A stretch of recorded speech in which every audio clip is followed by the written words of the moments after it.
I came here at 24. I exit at 41. Wow. Let's take a look at what that time has been like. Latest happenings here in the house, and so stay tuned to Citizen TV, and we will keep you updated on more as we get them from here at Parliament. Back to studio. The top candidates in the Sorehe by-election have made their final submissions, and while each of them is exuding confidence of a victory on Monday, the ball now lies firmly in the court of the voters to determine who will be their representative in Parliament until the next general election. Francis Gachuri Citizen Weekend at Huruma in Starehe constituency. Parliament becomes the next critical stage as the constitutional review process moves to the final round.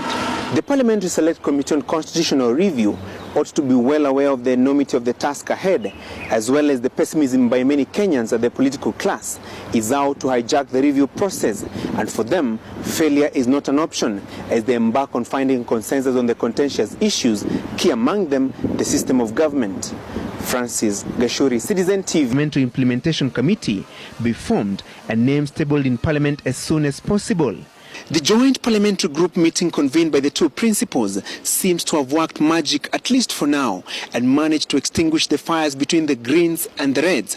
Whether this unity can stand the test of time in the course of the implementation of the new constitution remains to be seen. Francis Gachuri, Citizen Live at 9 at the KICC in Nairobi.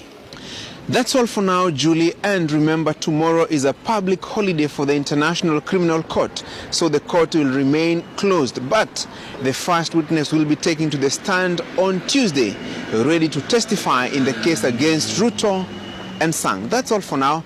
Back to you in Nairobi for more details on Sunday Live. We expect quite a number of issues to be deliberated here, and one of them is an attempt to consolidate the Western Kenya vote ahead of the March 4th polls.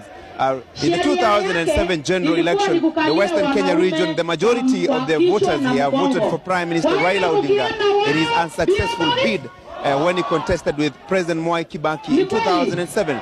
The situation in 2017, no different. As early as this morning, 3 a.m., 2 a.m., we still had queues around here at Moi Avenue, a polling center. And even in the neighboring polling centers, for example, at the NSSF grounds, the right opposite Grand Regency Hotel. Hivi. Mzima? Bisa. Very good. Kitu yako ni kama ile kitu inapiga kelele. Inapiga kelele. Tunaweza Utakuja nitakutafuta. If you look blue on TV or any other color that is it's Churchill. Now, and if you sound bad, he has a big responsibility. After the handover of instruments of power and smooth transition from President Uhuru Kenyatta to President William Samoei Arap Ruto, his tenure as the 5th President of the Republic of Kenya commences formally.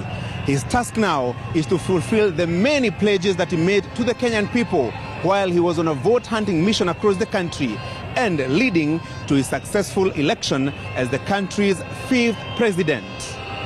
Francis Gachuri, Citizen TV, Kasarani Stadium, Nairobi. Out of the 22 cabinet secretaries who served in President Uhuru Kenyatta's government, only Simon Chelugui has made it back in the lineup unveiled by President William Ruto at ministerial level and Monica Juma at an advisor level. The 22 names will be submitted to the National Assembly for vetting by the Appointments Committee, and if approved by the House plenary, be appointed by the President to undertake their functions in the Kenya Kwanza administration. Francis Gachuri, Citizen TV, State House, Nairobi. What a story, Francis. Well done. Wow. Well From done. State House, well Nairobi. Done, Francis. You know how we do?